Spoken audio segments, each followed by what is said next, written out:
Hay que tener en cuenta que la demencia es una problemática mundial que está aumentando con los años y debido a esto, a la longevidad que está aumentando en todo el planeta. A medida que se han ido encontrando soluciones para las diferentes enfermedades en diferentes países, sobre todo en los países de grandes ingresos, se ha podido evidenciar que pues existió también el aumento de la longevidad, la esperanza de vida ha aumentado y por tanto las enfermedades degenerativas van aumentando como tal. El concepto de demencia habla de un deterioro adquirido de las capacidades cognitivas que impide la realización de actividades de la vida cotidiana. O sea, el paciente no puede ya leer, no puede comunicarse, no puede comunicarse porque no recuerda, no evoca algunos tipos de información que ya previamente él no recuerda el nombre de sus familiares. Entonces, este deterioro de las capacidades cognitivas generalmente siempre se va a atribuir a una alteración de la memoria episódica. Esta capacidad cognitiva permite a la persona evocar recuerdos, ya sea de eventos pasados. Sí o sí, este tipo de personas recuerda, por ejemplo, cuándo, dónde nació su primer hijo, experiencias con sus hermanos, etcétera. Pero estos pacientes que ya tienen esas alteraciones cognitivas no lo van a hacer. Esto empieza a iniciar con un deterioro desde los mayores de 70 años en un 10% y ya en mayores de 85 ya en un 20 a 40% de las veces ya se empieza a notar. Aquí hay un gráfico que representa la principal demencia más estudiada actualmente y la que generalmente está más relacionada con la alteración de la memoria episódica, que es la enfermedad de Alzheimer, por acumulación de beta amiloide a nivel del parénquima cerebral, ¿no? Este beta amiloide que es como un resultado de un proceso degenerativo muy frecuente y de enfermedad vascular que se genera a partir de las edades mayores a los 70 años, que no todas las personas lo presentan, sino que hay una clara predisposición genética para llegar a desarrollar este tipo de depósito de amiloide, beta amiloide. La demencia, viéndola globalmente, se caracteriza por esta velocidad también a déficits neuropsiquiátricos, depresión. Esas personas van a vivir deprimidas. ¿Por qué? Porque, pues, claro, tienen problemas, ya no son las mismas personas de antes, ¿no? No son las mismas personas de antes, entonces no pueden trabajar, no pueden hacer las cosas que les gustaban, ¿no? Dependen mucho de sus familiares y eso les genera pues una sensación de minusvalía. No todo, recordar que si bien la alteración de la memoria es la principal alteración o con la que la mayoría de los pacientes debuta, no todas las demencias van a presentar alteraciones de la memoria. Recuerden esto, todo trastorno neurodegenerativo siempre va a tener una alteración en los neurotransmisores, no un neurotransmisor como tal. ¿Y qué son los neurotransmisores? Son bioelementos que contribuyen a una sinapsis adecuada en diferentes redes neuronales. Hemos mencionado que hay redes neuronales que, por ejemplo, están bien relacionadas con la memoria, hay redes neuronales que están muy relacionadas con el lenguaje, hay redes neuronales que están muy relacionadas con la comunicación, lóbulos, diferentes lóbulos. En este caso, las redes neuronales, por ejemplo, que regulan el comportamiento y el ánimo, están bien relacionadas con los neurotransmisores de la noradrenalina, la serotonina y la dopamina. Estas redes neuronales están basadas más que todo en el uso de ese tipo de neurotransmisores. Hay otras redes que están reguladas con la memoria y el neurotransmisor relacionado con la memoria, en todo caso, será la acetilcolina. Estos cuatro neurotransmisores que he mencionado van a estar relacionados como tal a la atención. Entonces, acá ya se pueden venir muchas preguntas, ¿no? Se puede formar varias, porque es algo que hace énfasis el texto de Harrison hasta 3 veces. Que aquellas redes que estén relacionadas a lo que es el comportamiento y el ánimo van a basarse en cuanto a noradrenalina, serotonina y dopamina. Aquellos que están relacionados a memoria, acetilcolina, y todos estos mencionados van a trabajar para que el paciente esté muy atento, ¿no? Respecto a la enfermedad de Alzheimer como tal, vamos a entender que esta es producto de un daño vascular que está afectando a nivel de la corteza y la subcorteza y varias vías de conexión, sobre todo a nivel de lo que son las actividades de la memoria. Por eso aquí hacemos mucha énfasis en lo cual es un daño vascular que ya ocurre a nivel de lo que es el hipocampo, la corteza entorrinal, la corteza prerenal y la parahipocámpica. Este tipo de afectación va a estar a nivel del lóbulo temporal medial. Esta neocorteza parietal temporal y lateroposterior es la que se ve primeramente afectada en la enfermedad de Alzheimer. Y es importante conocer la localización anatómica porque esta misma se da evidencia en los estudios funcionales, en los estudios de resonancia magnética, al igual que se podía ver en la epilepsia temporal mesial, se van a poder ver casi hallazgos similares. Uno de los datos clínicos muy importantes que mencionan los pacientes con Alzheimer es la pérdida progresiva de la memoria episódica, no de unas semanas, no de un año, sino de varios años. Porque al mismo tiempo, esta corteza está relacionada con la memoria. Recordar que también esta área temporal también está relacionada con un poco de lo que es el lenguaje, el lenguaje un poco más estructurado. Y esos pacientes van a empezar a presentar limitaciones en el lenguaje, también en la parte de orientación y generalmente van a desorientarse espacialmente. Los pacientes generalmente no recuerdan en qué lugar se encuentran o suelen tener problemas al momento de eh, reconocer dónde están o evocar a recuerdos pasados en los cuales ellos digan que se encuentran en lugares que por lo menos actualmente no existen. La demencia frontotemporal es otro tipo de demencia en la cual se va a afectar la corteza subcortical y las vías de conexión de estas áreas, del lóbulo prefrontal, dorsolateral, del área prefrontal dorsolateral y la vía con el núcleo caudado, que van a hacer que esos pacientes no puedan ejecutar. Entonces, ¿qué es cuando una persona, a qué nos referimos cuando una persona no puede ejecutar? No puede organizar, no puede planificar, no puede tener esa flexibilidad cognitiva que le permite adaptarse a diferentes problemas, ¿no? Por ejemplo, que el hecho de que se le haya acabado las hojas, pues el paciente directamente ya no puede continuar con eso. En cambio, una persona que no tiene problemas de función ejecutiva pedirá prestado a alguien más material o sabrá dónde conseguir más material. Entonces, a eso se refiere con la flexibilidad cognitiva, ¿no? Al poder de la adaptación frente a problemáticas. Memoria de trabajo se relaciona más que todo a la realización de diferentes acciones complejas. Por ejemplo, vestirse es una memoria de trabajo adecuada o el realizar un plato de comida, ¿no? Cocinar con los pasos adecuados. Eso se puede considerar una memoria de trabajo y esos pacientes empiezan a ser menos ejecutivos, alteración a nivel de estas esferas. También la demencia frontotemporal muestra alteraciones en lo que son las vías de la corteza orbitofrontal hacia el núcleo talamoventromedial, que va a hacer que estos pacientes tengan mucha impulsividad, fácilmente distraídos y desinhibidos. Por otro lado, la demencia frontotemporal también presenta alteraciones a nivel de lo que es la corteza anterior del cíngulo, la corteza prefrontal y la comunicación con el núcleo accumbens. Esto va a hacer que los pacientes sean muy apáticos, sean muy pobres al momento de querer comunicarse, tengan un bloqueo emocional, tengan un mismo cinético. Como tal, estos pacientes van a notar y va a mencionar el familiar que cada vez nota más apagado a su familiar, al abuelito que está cada vez menos comunicativo, menos participativo, porque ellos tienen ese bloqueo emocional, ese bloqueo en el lenguaje. Entonces, son características clínicas que las he ido describiendo. Me he relacionado mucho a cuanto a funciones motoras, el hecho de hacer algo, de tener la planificación, la idea de realizar algo, por mismo tiempo, no solamente el hecho de querer hacer algo, sino inhibir ciertos impulsos motores, o sea, decir cosas fuera del lugar.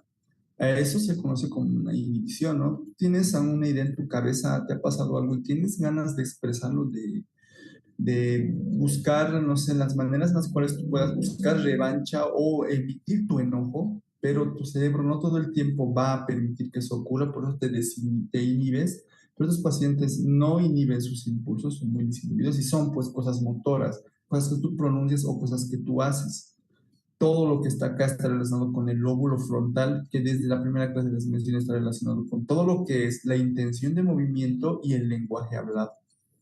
Entonces, estos pacientes están presentando alteraciones del lóbulo frontal en los diferentes segmentos, lóbulo orbitofrontal, prefrontal o corteza anterior del cíngulo o la región prefrontal medial. Todas estas están relacionadas a funciones motoras y del lenguaje hablado. Entonces aquí vemos una diferencia en un cerebro normal y cómo tiene el cerebro una persona con demencia frontotemporal. Podrán ver que la atrofia cerebral está más a predominio del polo superior y la región frontal. Estos pacientes tienen una atrofia cortical, no solamente a ese nivel, sino también a nivel de los ganglios basales, porque tenemos que tener en cuenta, como menciona este gráfico, que todas estas áreas frontales se comunican con núcleos que hemos mencionado en la primera clase, núcleos que se encontraban un poquito más en la región de los núcleos centrales. Por eso aquí los ganglios de la base se encuentran un poquito más disminuidos de tamaño respecto a lo que es un cerebro normal. Entonces, la inhibición de estas vías va a generar todos los síntomas clínicos que he mencionado antes. Respecto a la demencia como tal, porque las otras son las dos demencias más frecuentes, en general, ¿qué hace que un paciente tenga pues una demencia? Pues, más me he mencionado que una de las cosas más importantes es el envejecimiento, pero también depende de otras causas, ¿no? Que esos pacientes tengan, por ejemplo, depende también de algunos, de la atención médica que lleguen a recibir, que han recibido traumas frecuentes, depende también de algún tipo del país, la raza, porque se ha evidenciado que estas demencias suelen evidenciarse mucho más en pacientes asiáticos de raza blanca. Entonces, estos pacientes suelen estar relacionados con esto. Por otro lado, hay que identificar que este paciente puede tener una demencia revertible. O sea, lo que yo les he descrito, todos esos síntomas que he descrito, pueden ser revertibles en ciertos casos.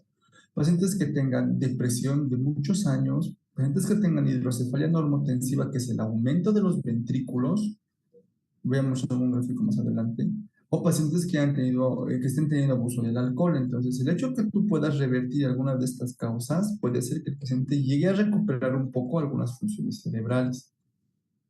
Y este es el gráfico que menciona el Harrison, donde presenta las causas más frecuentes de demencia. Ahí está el Alzheimer, la demencia vascular en pacientes que han tenido múltiples infartos, pacientes que han tenido enfermedades de la sustancia blanca, infartos en arterias que irrigan la sustancia blanca, sino de Binswanger, que es algo que vamos a ir hablando poco a poco en la clase de stroke la siguiente semana. Y en pacientes que tienen demencia revertible, alcoholismo o intoxicación por drogas y fármacos, el hecho de que dejes de exponer al tóxico a este tipo de pacientes va a hacer que estos pacientes puedan recuperar algunas funciones cerebrales. Por otro lado, se debe entender cómo estos pacientes han empezado qué síntomas son los iniciales dentro de todo este conjunto de signos y síntomas que el paciente adulto mayor menciona. ¿Cómo empezó todo? Generalmente muchas demencias suelen empezar con algunos síntomas en específico. La demencia asociada a la enfermedad de Parkinson va a presentar inicialmente síntomas motores. Esta gráfica que se evidencia acá, esta imagen en movimiento, evidencia la marcha clásica del paciente con Parkinson, ¿no? Estos pacientes suelen tener una marcha a pasos cortos cuando se enfrentan a un obstáculo, como está haciendo el explorador acá, suelen empeorar más la marcha a cortos pasos. Entonces, esto es un signo, es una manera de identificar a un paciente que tiene enfermedad de Parkinson, más allá de algunas características que también se pueden evidenciar acá, como por ejemplo la disminución del braceo, el movimiento en conteo de monedas que presenta de manera bilateral y también el aumento de la base de sustentación. Entonces, estos pacientes que tienen actualmente, por ejemplo, una demencia, están perdiendo la memoria, perdiendo la funcionalidad motora y del habla, primeramente van a mencionar que años antes han empezado a presentar alteraciones o marcha alterada, marcha parkinsoniana, caídas frecuentes de esos pacientes son pacientes que han tenido demencias secundarias y enfermedad de Parkinson. Entonces, lo primero que tendrán ellos afectados serán las partes, aquellos signos motores, rigidez, temblor y todas esas cosas que traen la enfermedad de Parkinson. Respecto a la demencia con cuerpos de Lewy, que suele aparecer un poquito a la demencia por Parkinson, porque son pacientes que presentan síntomas motores muy importantes. Ellos suelen empezar con un síntoma inicial relacionado a algunos trastornos cognitivos. O sea, ellos suelen presentar de manera simultánea tanto las alteraciones motoras como las alteraciones cognitivas. Vamos a volver a dar la diferencia. En Parkinson, primero la parte motora, luego la cognitiva. Años después, la cognitiva. En el cuerpo de Lewy, en la demencia por cuerpos de Lewy, que es depósito de cuerpos de Lewy dentro de lo que son el parénquima cerebral, estos pacientes presentan de manera simultánea alteraciones cognitivas y alteraciones motoras, un escenario muy diferente a cómo se evidenciaba en la demencia por enfermedad de Parkinson. O hay otros trastornos relacionados a la demencia, como el olvido benigno del anciano.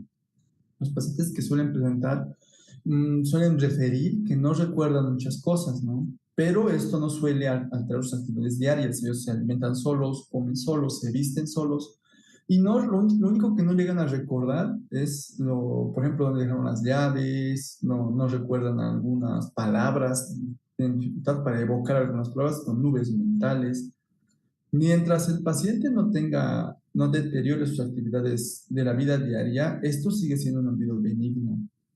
Mientras el paciente no pueda, no olvide y no sea dificultoso para ellos evocar experiencias pasadas, experiencias importantes de su vida, accidentes, cirugías, enfermedades, hospitalizaciones, nacimientos de sus hijos, mientras no llegue a olvidar cosas de esta magnitud, el paciente sigue teniendo una demencia benigna, un olvido benigno del anciano que, pues, a la larga sí requiere un poquito de neuroestimulación, un poquito de confianza en que el paciente pueda recordar algunas palabras y que él entienda que no está teniendo una demencia de tipo Alzheimer o una enfermedad progresiva que no va a poder curarse.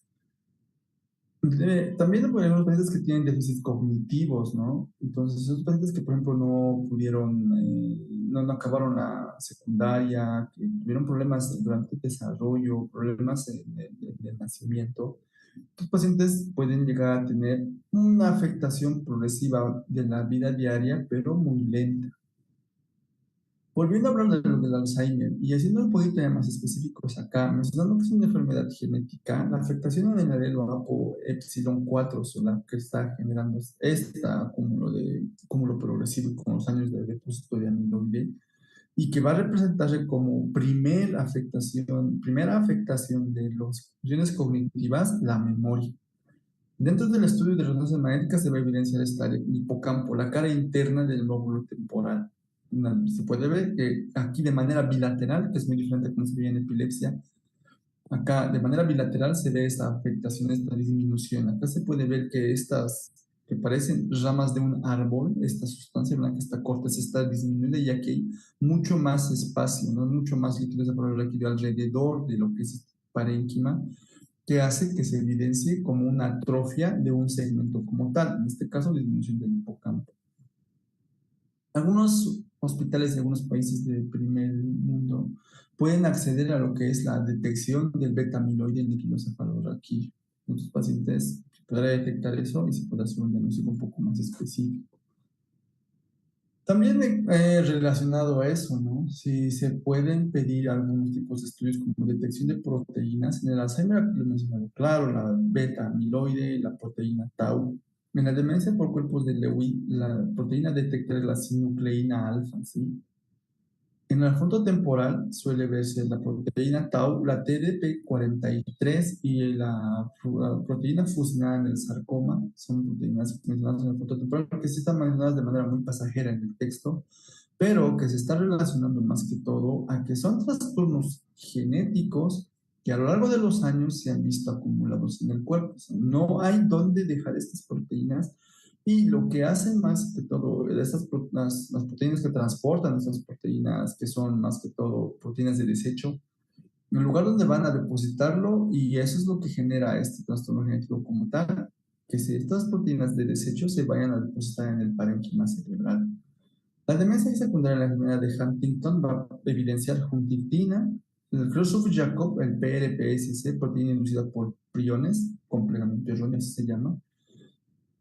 Las proteínas se pueden detectar en líquido cefalorraquídeo y son directamente relacionadas a esto, ¿no? Y la demencia por complejo dialítico de Bodick, que es una de ciertas regiones tropicales, como la tau, la TDP43 y la alfa-sinucleína, se pueden evidenciar con este tipo de demencias.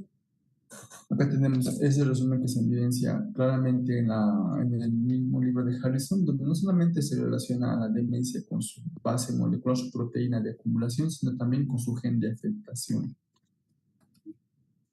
Vuelvo a mencionar esta parte de lo que es la enfermedad de esta que he mencionado que se evidencia más que todo en los países asiáticos tropicales. Esta se evidencia generalmente en pacientes que tienen una aterosclerosis intracraneal muy aumentada y se ha visto que en países como Nueva Guinea o en países donde aún no existe el canibalismo y existe la enfermedad de Kuru, en Guam y en las Islas Marianas, es donde se ha encontrado la enfermedad del vitigo Bodic. Entonces son lugares donde específicamente se ha visto que hay mucho de esta demencia. En pacientes que llegan a adultos, obviamente ya se puede ver esto, han llegado a presentar el tipo de demencia y han encontrado que son pacientes que se han visto un poquito asociado al consumo de ciertas frutas asiáticas, lo que se menciona en este gráfico. Por otro lado, se tiene que evidenciar que se tiene que utilizar la anamnesis, igual que en las cefaleas, como una herramienta inicial. O sea, ¿cuándo empezaron sus síntomas? Desde que hemos hablado desde los 70, 80 años, que es muy importante mencionarlo. Si estos síntomas ocurren frecuentemente, o son pacientes que un día están bien, un día están mal, un día están bien, un día están mal. Eso se conoce como una evolución fluctuante. En estos pacientes se suele mencionar a los que tienen un déficit súbito de la atención y fluctuante, los pacientes que tienen delirium, aquellos que tienen intoxicación, infección o alteraciones metabólicas. Pacientes hospitalizados generalmente son los que llegan a tener delirium, ¿no? Pacientes que se reportan en enfermería, reportan pacientes hospitalizados como que han estado muy agitados y requirieron el uso de medicamentos como el haloperidol, y tú en la visita médica los ves sanos, los ves estables. Entonces, los pacientes que tienen una afectación muy fluctuante son pacientes que llegan a ser clasificados como delirio y no una demencia como tal.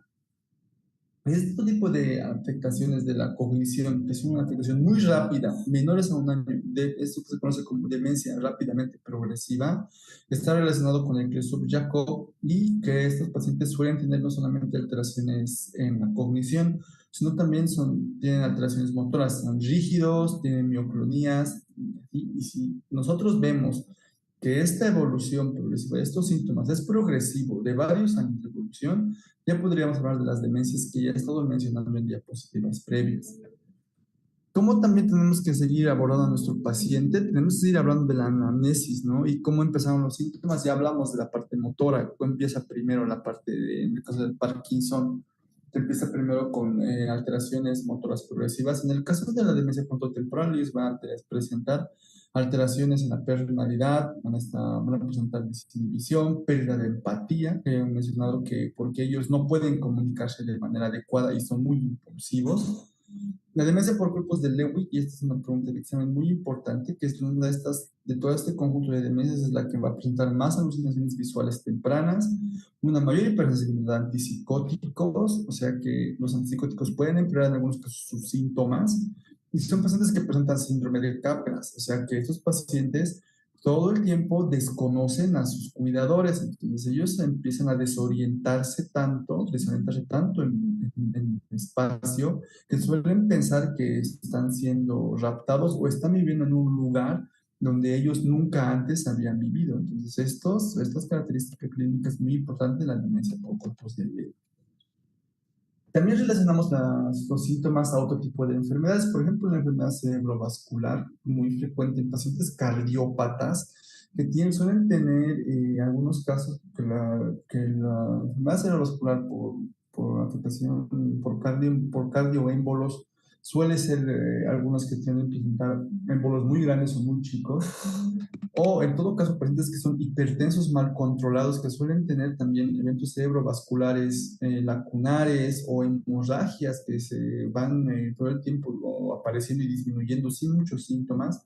En todo caso, y en resumen, pacientes que tienen eventos cerebrovasculares múltiples suelen, al no tener una corteza adecuada, demencias vasculares muy importantes. Pacientes que constantemente han tenido traumas craneoencefálicos, jugadores de fútbol americano, obreros, etcétera, que lleguen a tener una encefalopatía traumática crónica, hematomas subdurales crónicos, como se puede ver en este gráfico, ¿no? Porque estos, al tener una atrofia muy importante, suelen tener este acúmulo de sangre por muchos años. Algunos pacientes que suelen tener conductas sexuales de alto riesgo, VIH, sífilis, que suelen tener infecciones oportunistas cerebrales silenciosas, que suelen manifestarse igual con alteración de lo que son las funciones cognitivas. Y el antecedente familiar importante, enfermedad de Huntington, Alzheimer, cuerpos de Lewy, frontotemporal, que ya había mencionado que si estos pacientes han tenido ese antecedente de sus abuelos y sus papás, pueden hacer una característica genética importante de ser heredadas por estos pacientes. Aquí hay también algunas herramientas para hacer un diagnóstico adecuado. Aquellos pacientes en los cuales suelen tener convulsiones, suelen ser pacientes que pueden llegar a desarrollar más un Alzheimer a temprana edad, pacientes que han estado convulsionando, ya hemos visto en la clase del día de ayer, que pues, generalmente son pacientes que debutan en la niñez, debutan en la adolescencia. Ellos son pacientes que pueden llegar a tener más adelante Alzheimer.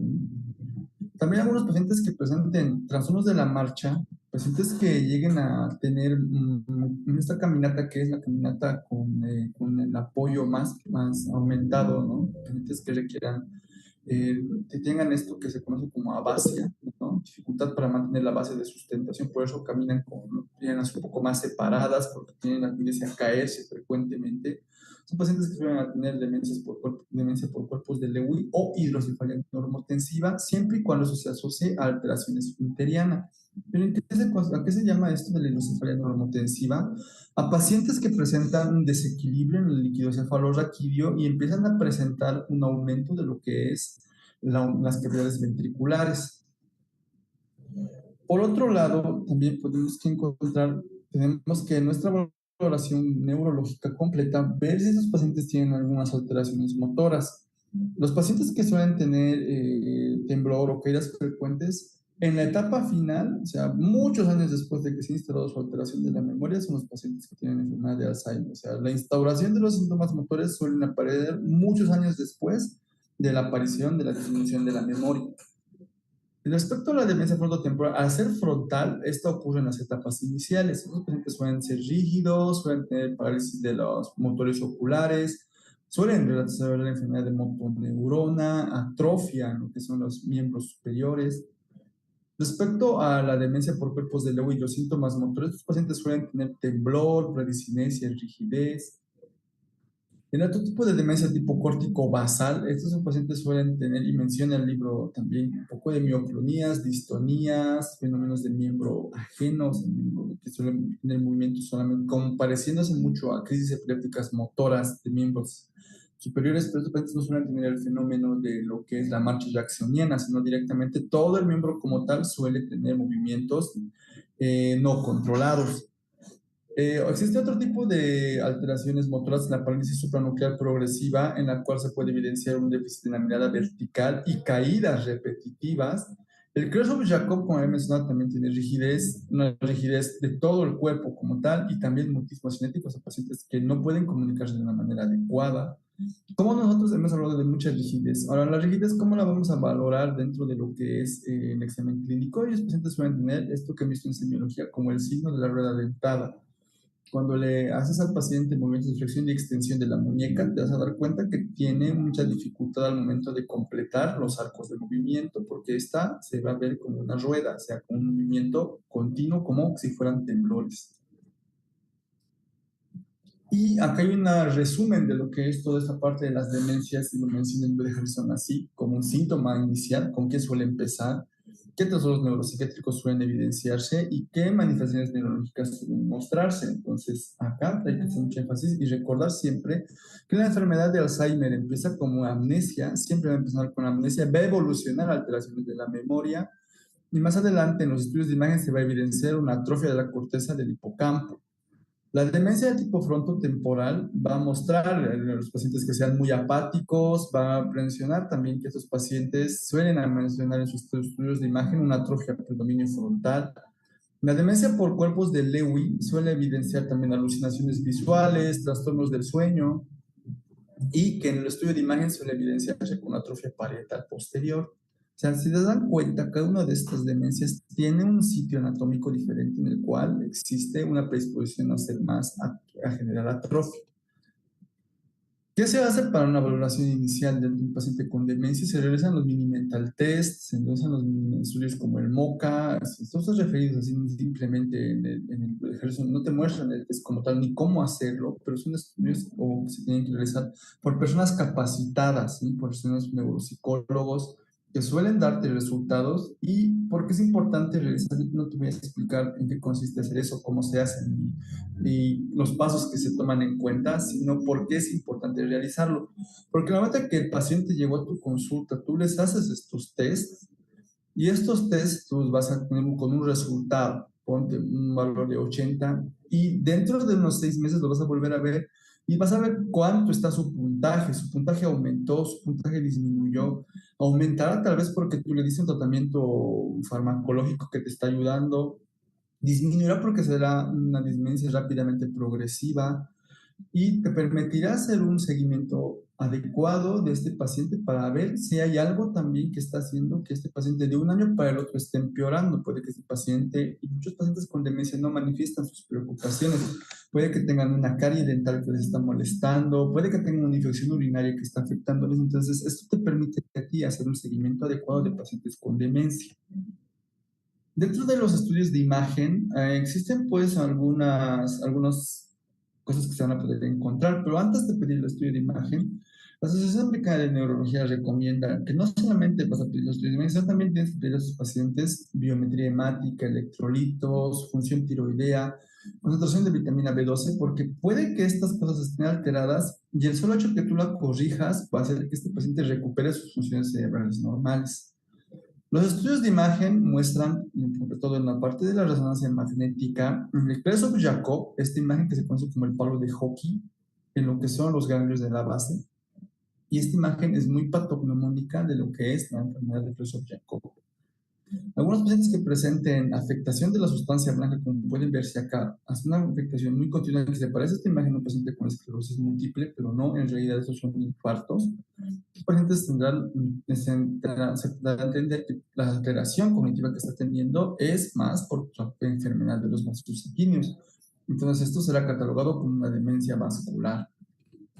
Esta es lo que he mencionado como una hidrocefalia neuromotensiva, donde se puede evidenciar que los ventrículos están aumentados en tamaño y presentan alrededor de lo que es el ventrículo edema. Y esta imagen que es hiperintensa, esta imagen blanca, es líquido. Entonces, este líquido está queriendo salir porque este paciente está teniendo un desequilibrio a nivel de lo que es la parte del parénquima y tiene una sobreproducción de líquido cefalorraquídeo.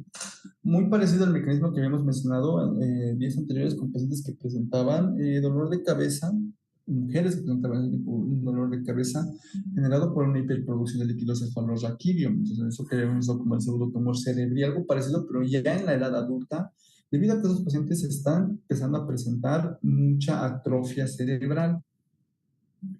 Existen estudios de imagen mucho más avanzados, ¿no? Donde van a poder evidenciarse, por ejemplo, la funcionalidad.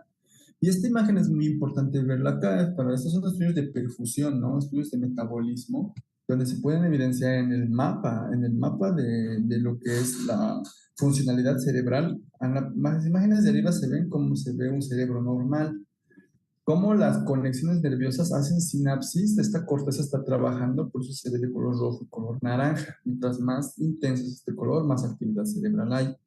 Ahora vean en esta imagen que se encuentra en la letra C, que esto es propio de un paciente con enfermedad de Alzheimer, cómo esta corteza está en color verde y amarillo y está teniendo una actividad disminuida. Entonces, estos pacientes se puede evidenciar de esta manera. Y tú, cuando has podido analizar las diferentes demencias y la relación anatómica que tienen, ya tendrá una afectación temporal posterior, perdón, parietal posterior, una relación frontotemporal, unas demencias frontotemporales, o en el caso de lo que es el Alzheimer a nivel de lo que es el hipocampo, tal que la hipoperfusión a estos niveles te generará un diagnóstico más claro. Ahora, respecto a la punción lumbar, no todo paciente con demencia se hace una punción lumbar, sino solamente en pacientes que sospeches de una infección del sistema nervioso central, que tengan rigidez de nuca, que estén con fiebre, que tengan la triada clásica de una punción lumbar, alteración de la conciencia. Y los harás en aquellos pacientes en los cuales tú tendrás el acceso a poder determinar la proteína, como hemos mencionado, el beta-amiloide o la proteína tau. Hay otros estudios también que se pueden realizar, ¿no? La angiografía en pacientes en los cuales se han tenido muchos infartos cerebrales o trombosis venosa. Biopsia en el caso de pacientes en los cuales hayan tenido vasculitis, por ejemplo, la vasculitis de lo que hemos mencionado, ¿no? Esta de la arteria temporal, pacientes que tengan neoplasias o infecciones, estos pacientes, en esos casos, pues no vas a poder en otro caso acudir a la parte de la biopsia, ¿no? En estos casos sí vas a poder ver cuál es la causa de esta demencia y poder hacer un tratamiento un poco más específico. ¿Sí? No todo paciente con demencia se le hace una biopsia, en resumen. El electroencefalograma solamente en sospecha de demencia de Krusov-Jakob, en la actividad de demencia rápidamente progresiva, porque ellos pacientes presentan un grafoelemento muy clásico, un grafoelemento muy evidente, que son los complejos periódicos de ondas agudas. Vale decir que se evidencian ondas agudas al momento, se evidencia descanso de lo que es los impulsos nerviosos, otra vez seguida de otros episodios de ondas agudas, descanso y otra vez ondas agudas.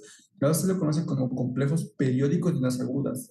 Por periodos vienen esos complejos de ondas agudas.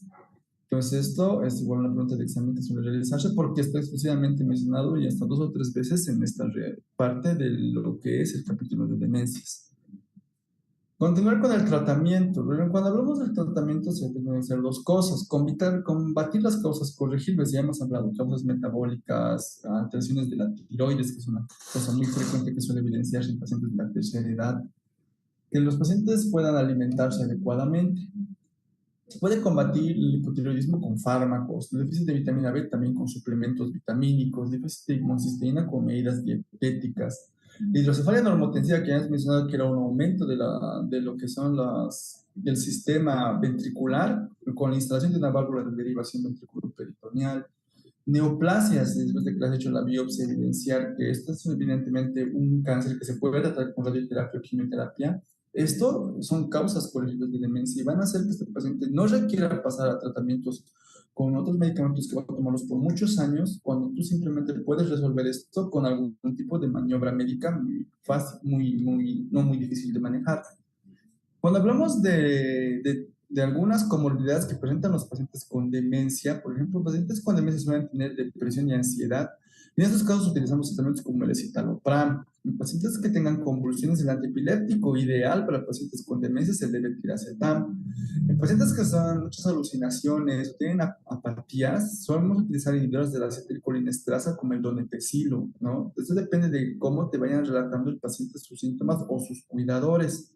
Si el paciente tiene muchos problemas conductuales, porque el hecho de perder la memoria, el hecho de no sentirte capaz de antes, hace que el paciente esté muy ansioso y esté muy irritado. Sobre todo en aquellas demencias que tienen un compromiso más frontal.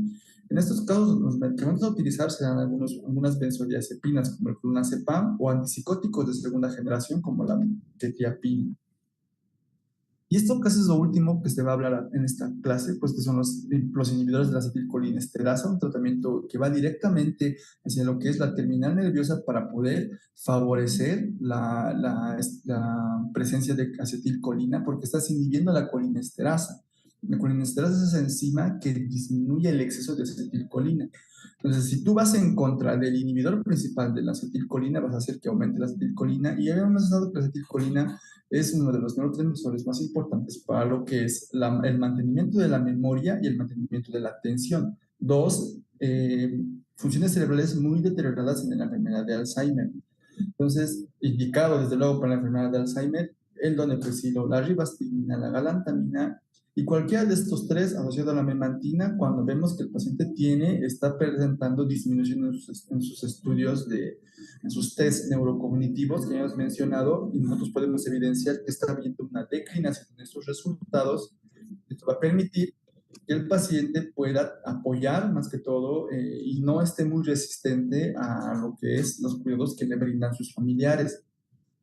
Porque son pacientes que están muy irritados, presentan muy poca atención, no pueden ayudarte. O sea, tú les dices que te colaboren a la alimentación y al tener la atención disminuida no van a poder cumplir las órdenes simples que tú les das. Entonces, el darle la combinación de un nivel de la acetilcolinesterasa con memantina apoya que el paciente pueda colaborar con sus familiares.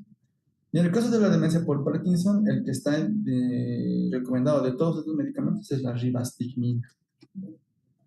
Bien, se puede ver entonces, y que como que el donepezil es una recomendación de clase uno porque así ha sido descrito desde unos cuantos, por lo menos unos 10 años hacia atrás, y estos son estudios que se han podido ver, por lo menos aquí el primero que se menciona es 156 pacientes en los cuales se ha podido evidenciar que ellos han mejorado en cuanto a sus test cognitivos y en cuanto a lo que era la pérdida de la memoria. Respecto al tratamiento no farmacológico, se tiene que tener en cuenta que esos pacientes requieren estrategias importantes, ¿sí? Se tiene que tratar de educar también a sus familiares para que estos pacientes, para que estas personas también no entren en un trastorno ansioso depresivo, porque pues, el hecho de cuidar a una persona que es como un niño también te cuesta y te genera, puede generar trastornos emocionales. Por lo tanto, hay que también no solo tratar al paciente con la demencia, sino también al cuidador. Como conclusiones de este tema vamos a hablar pues, que el envejecimiento, el delirio, la depresión y el deterioro cognitivo leve pueden denotar pérdida de memoria en las materias de evaluación. Por lo tanto, hay que hacer una valoración un poquito más a detalle, ¿sí? Tener en cuenta que el delirium es algo que se puede corregir, la depresión es algo que se puede corregir. No todos estos pacientes, no todos los pacientes ancianos tienen demencia. La anamnesis en cuanto a los pacientes y sus familiares es vital para poder nosotros tener diagnósticos diferenciales. El hecho de que tú encuentres la demencia, de toda la lista de demencias que te había mencionado, tengas un diagnóstico adecuado, te va a permitir a ti dar un tratamiento adecuado.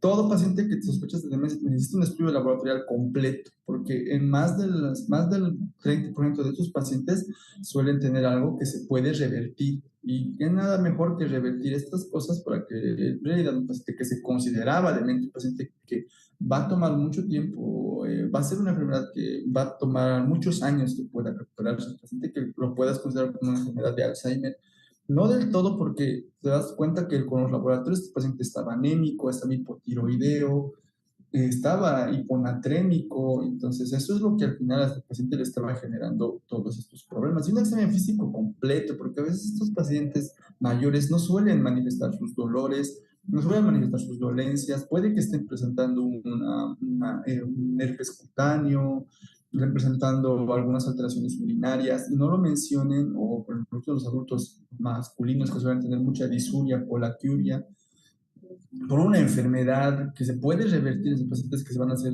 una cirugía de, por así decirlo, de una prostatectomía y van a resolver de esta manera algunos trastornos que cualquier persona puede considerar que era una demencia como tal. Recordar siempre los biomarcadores que se evidencian en imagen y en suero, que son algo que pues, se hace énfasis en el libro de Harrison y que es lo que más adelante es lo que más se va a hablar y lo que más se está desarrollando la ciencia últimamente. Entonces, esta es la última diapositiva y pues si alguien tiene alguna pregunta puntual, tal vez podamos ir respondiéndolas antes de pasar a las preguntas.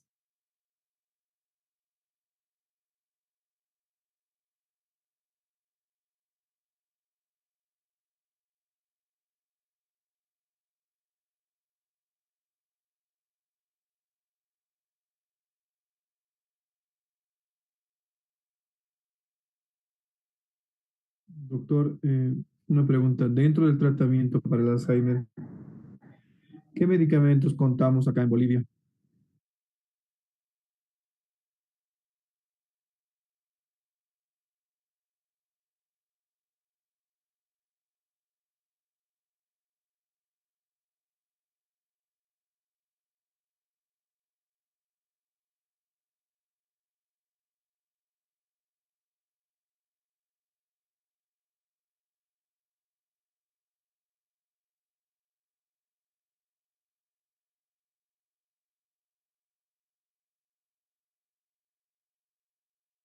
¿Ahora sí me escuchan?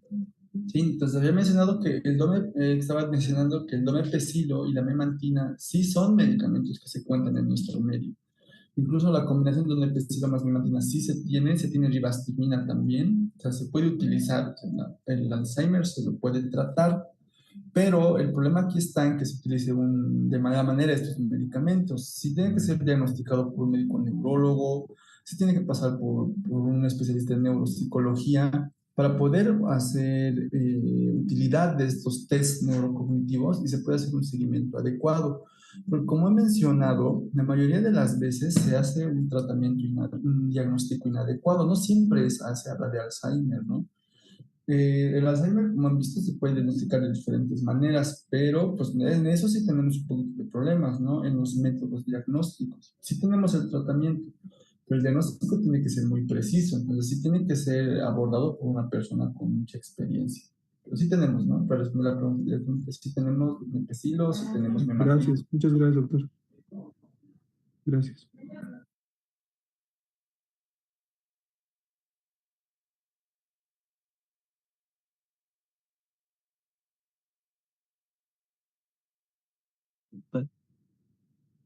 Sí, pueden hacer las preguntas.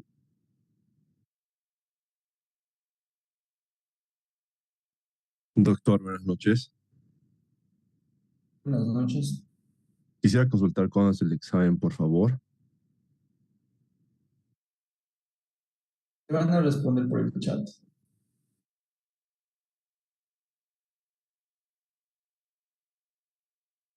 ¿Alguien tiene preguntas puntuales Perfecto, del lo veo. tema? ¿Alguien tiene preguntas puntuales del tema de hoy? Lo veo ahora, solo si le podría pedir, por favor, doctor, si el aula podría ser un poquito más pausada en ciertos momentos, por favor, Está en el bien. momento de la lectura, del avance de los temas, ¿no? Está bien, lo vamos a tomar en cuenta. Gracias.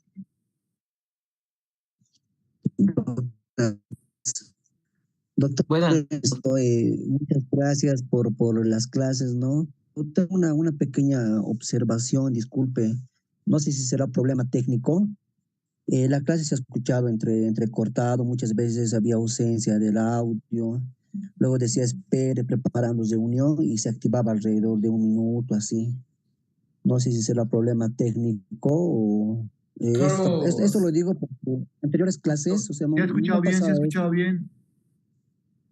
sí, Se escucha igual si bien, tiene, se si escuchó va a tener bien. acceso a la grabación, ahí lo va a poder ver un poquito más, pues, sin tanta interrupción. Bueno, yo no tuve el comentario del Zoom de que tenga la señal baja o alterada, ¿no? Entonces, probablemente ese es el problema de su señal. Entonces, tal vez sí pueda aprovechar si es que tiene acceso a la grabación y tal vez ahí pueda verla de nuevo. Doctor, buenas noches. Una Está bien, consulta muchas gracias, respecto al doctor. tema. Bueno, yo he tenido un familiar ya que ha fallecido justamente porque mostraba signos de demencia, porque la pacientita ya alucinaba en que comía, sarcopenia más le he detectado, doctor, y al menos de una semana ha fallecido y caídas más tenía. Ya porque, bueno, eran de unos primos y no se le podía hacer el examen neurológico completo. Este tipo de pacientes, doctor, cuando, o sea, no sé qué tipo de demencia habrá tenido, ¿no? Si habrá sido cuerpos de Lewy o habrá sido un Alzheimer, pero siempre va asociado, doctor, con este tipo con sarcopenia. Bueno, dentro de lo que son es una enfermedad crónica de muchos años. Esos pacientes, al no tener la expresividad, al estar muy apáticos, al no estar tan, pueden decir, tan colaborativos, tan comunicativos con sus familiares, suelen dejar de comer o suelen tener algún trastorno adicional, por ejemplo, qué sé yo, gastritis, suelen tener caries, suelen tener algún problema que les ha impedido comer. Entonces, yo pienso que este paciente habría que haberlo abordado bien, no considerar que la demencia fue la causa de su muerte, sino que probablemente tenía algo más, tal vez tenía un tumor, tal vez tenía una enfermedad, una infección muy fuerte, que ha hecho que pierda rápidamente peso, ¿no? Es muy raro ver esto relacionado a la sarcopenia. Lo único relacionado a la sarcopenia y que menciona el libro, evidentemente, es en este caso la demencia del tipo la frontotemporal. La frontotemporal porque suele relacionarse con enfermedades de motoneurona. Entonces, en algunos casos sí se puede evidenciar eso, ¿no? Pero por eso hubiéramos tenido que utilizar, aunque sea un estudio de resonancia magnética, para evidenciar que esa área evidentemente tenía pues una atrofia, ¿no?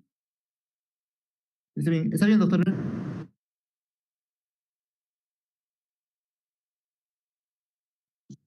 disculpe, buenas noches, doctor. ¿Cuál es la diferencia clínica, diagnóstica en el caso de, hacia el punto de Alzheimer, demencia frontotemporal y la demencia senil? La demencia Alzheimer tiene inicio con un compromiso exclusivamente de la memoria. La frontotemporal tiene alteraciones disejecutivas, El paciente es muy torpe, el paciente no puede completar funciones anteriores, es muy agresivo y no menciona tanto alteraciones de la memoria. Y la demencia senil, que es un concepto que se lo va a ir quitando con los próximos años, que es la parte fisiológica, es que había dicho que el olvido benigno del anciano. Estos pacientes suelen tener simplemente alteraciones de memoria, pero en memoria de corto plazo. O sea, olvidan o dejan las llaves, olvidan algunas palabras, no pueden evocar algunas palabras, no recuerdan lo que hicieron ayer, pero son cosas por falta de seguridad, por problemas de depresión, ansiedad, mucha ansiedad porque los pacientes no están muy atentos, ¿no? Es un poquito una déficit de atención. Eso tienen los que se conocen como demencia senil, ¿no? Entonces, aquí está fácil las funciones cerebrales superiores. Alzheimer, memoria en general, olvidar los nombres, olvidar eventos importantes. Luego, en el asunto temporal, ejecutivas, lenguaje. Y en la demencia del anciano, en la senil, la atención.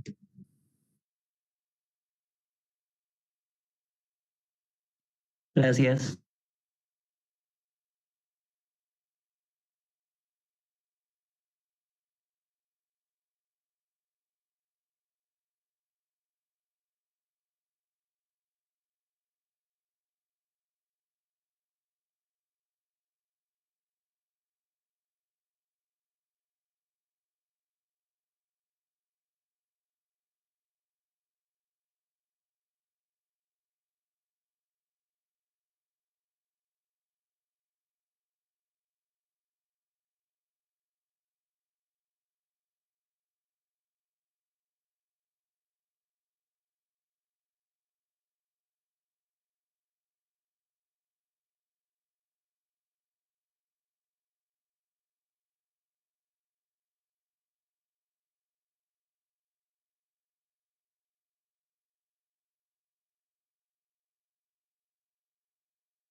Bueno, hasta luego, compañeros.